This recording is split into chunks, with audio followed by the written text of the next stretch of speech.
আজকে আমি যাচ্ছি প্রথমবার বোলপুর শান্তিনিকেতনের সোনাঝুরির হাট, আর তারই কিছু মুহূর্ত তোমাদের কাছে আমি তুলে ধরলাম। এটা হচ্ছে সকালবেলায় সোনাঝুরির হাটের পরিবেশ। সবে একটা দুটো দোকান তাদের জিনিসপত্রগুলো নামাচ্ছে, তবে বিকেলবেলা কিন্তু অনেক দোকান এখানে এসে হাজির হবে, আর অনেক লোক এখানে প্রচুর জিনিসপত্র কেনাকাটি করে। আমি এই সকালবেলার পরিবেশটা দেখতে চলে এসেছিলাম। ঘুরতে ঘুরতে সামনেই চোখে পড়লো একটা চায়ের দোকান, আর সকাল মানেই এক কাপ চা তো দরকার। তাই আমি দেরি না করে চলে গেলাম সেই চায়ের দোকানে, এবং তাদেরকে আমি একটু সাহায্য করছিলাম চাটা নাড়াচাড়া করে। আপনারা চাইলে এখানে জলখাবারও করতে পারেন। এখানে পাওয়া যাচ্ছিল ঘুগনি, পাউরুটি, ডিম সেদ্ধ। আমি অনেকক্ষণ ওয়েট করছিলাম চায়ের জন্য। পুরো চাটা না হওয়া অবধি দিচ্ছিল না। পুরো ফুটেছে চাটা, তারপরে তারা কাপগুলো রেডি করলো এবং চা দিল। কত করে গো? সকাল সকাল ঘুরতে বেরোনো মানে মর্নিং ওয়াকও হয়ে গেছে সকলের। আর এই সকালের আমেজটা নিতে আমার মতো সকলেই চা খাচ্ছে।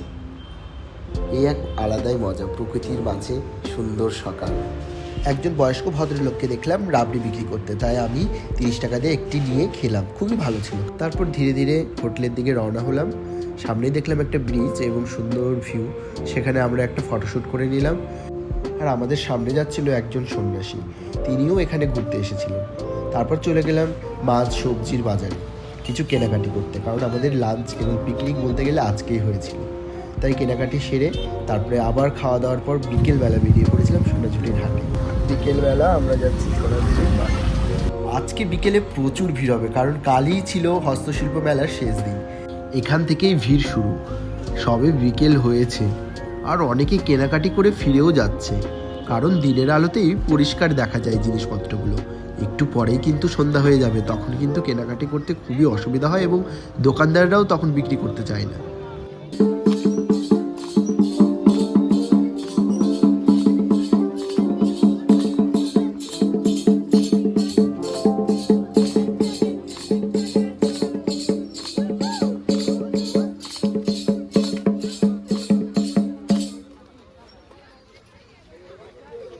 এখানে প্রচুর অ্যান্টিক জিনিসপত্র আছে।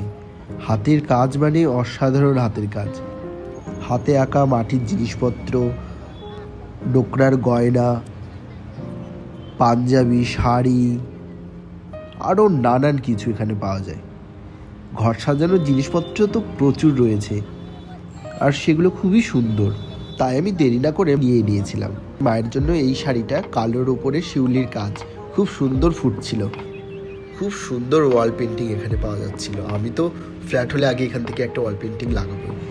আরও ছিল ব্যাগের উপরে অনেক রকম ডিজাইন, নতুন নতুন পাঞ্জাবির উপর ডিজাইন, শাড়ির উপর ডিজাইন, নানান রকম ইউনিক সব ডিজাইন। সেগুলো আমার তো খুবই ভালো লেগেছে এই মেলায় এসে। আর এইখানে পাওয়া যাচ্ছিল অনেক সুন্দর সুন্দর ব্যাগ, তাই প্লাস্টিকে মোড়া হাতে যে ব্যাগটা সেটা আমি কিনে নিয়েছিলাম। এই অল্প বিকেলে সমস্ত দোকান কভার করা পসিবল না। সন্ধে নামবে করছে, কিন্তু লোকের ভিড় একদম কমেনি। এই সময়টা সত্যিই অদ্ভুত। আমার তো প্রথম এক্সপিরিয়েন্স। এটা এক অসাধারণ মুহূর্ত। লাইট জেলে সবাই কেনাকাটি করছে, মানে সবাই যেন সমস্ত কিছু কিনে তবেই বাড়ি ফিরবে।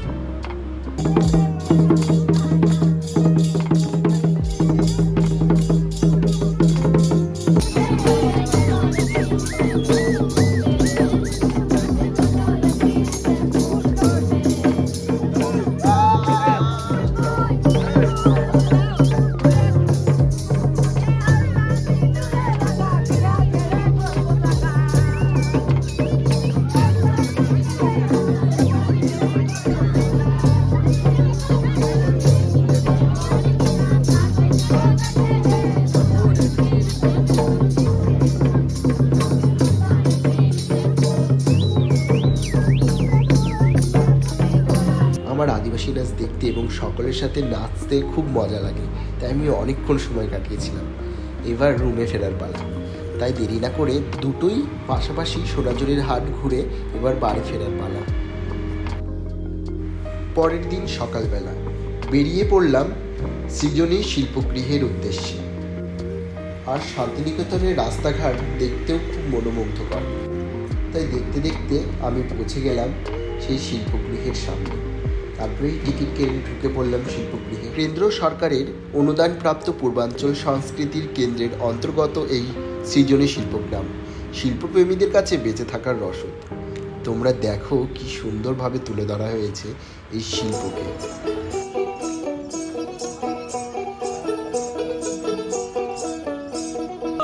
মনের কথা হয় না বলা, বলতে লাগে ভয়, গলায় দড়ি দিয়ে গিনি ডুবে মতে কয়, ও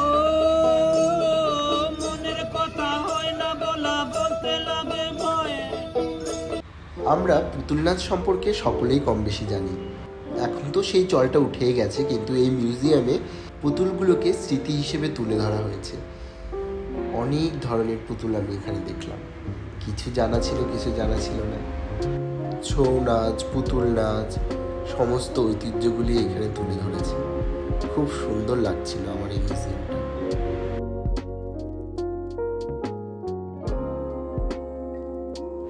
আমার তো বোলপুর শান্তিনিকেতন পৌষমেলা, সোনাঝুরির হাট এবং সৃজনী শিল্পগ্রাম ঘোরা কমপ্লিট।